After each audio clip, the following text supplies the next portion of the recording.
Hey, what's up mga bro? Gilas Pilipinas #1 ngayon sa FIBA Asia Cup 2025 qualifiers matapos lampasuhin ang Hong Kong at Chinese Taipei sa pagtatapos ng first window. Tatlo sa Gilas players pasok sa top 3 stats line ng FIBA.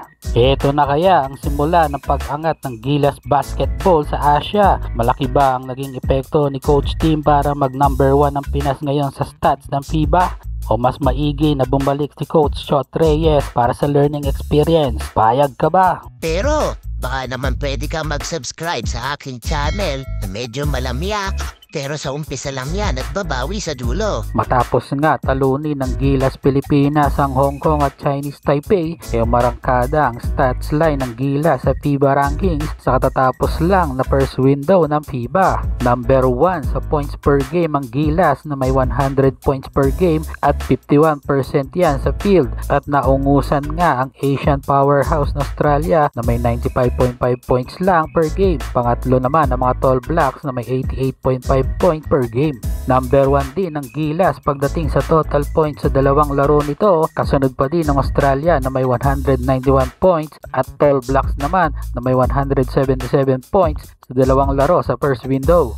Nakakagulat naman na number 1 pa din ang Gilas pagdating sa 3 points made per game na may 39% beyond the arc na hindi natin naranasan sa mga nakalipas na FIBA window. Number 2 naman ang Iran na may 38.5% sa 3 points. Isa pang nakakagulat number 2 tayo sa free throws made per game na may 82.8% lang naman, which is beyond the expectation pa nga dahil alam naman natin na free throw ang kahinaan ng Gilas sa mga nakalipas na taon. Number 1 ang Syria na may 90% sa free throw line at pangatlo dyan ang China na may 80% free throw percentage. Hindi pa natapos dyan ang malaking achievements ng Gilas dito sa first window at pati rebounding ay pasok sa top 3 ang Gilas. Pinangunahan ng Gilas ang buong Asia sa offensive rebounds per game na nagtala ng 36 offensive rebounds sa dalawang laro nito at number 1 din ng Gilas sa defensive rebounds per game na may 77 boards sa first window. Pumapangalawa naman ang New Zealand at pangatlo naman ang Australia sa listahan.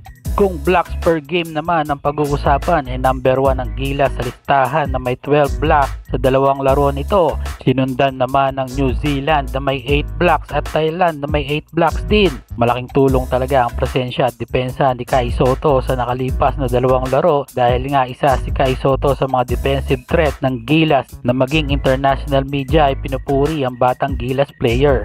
Pagdating naman sa assist, nangunguna pa din ang Gilas at nakakagulat dahil 31 big assists per game ang pinakawalan ng Gilas para sa first window. Number 1 naman si Scottie Thompson sa individual stat na may 9 assists per game at sinundan niya ni Arak G na may 8 assists per game.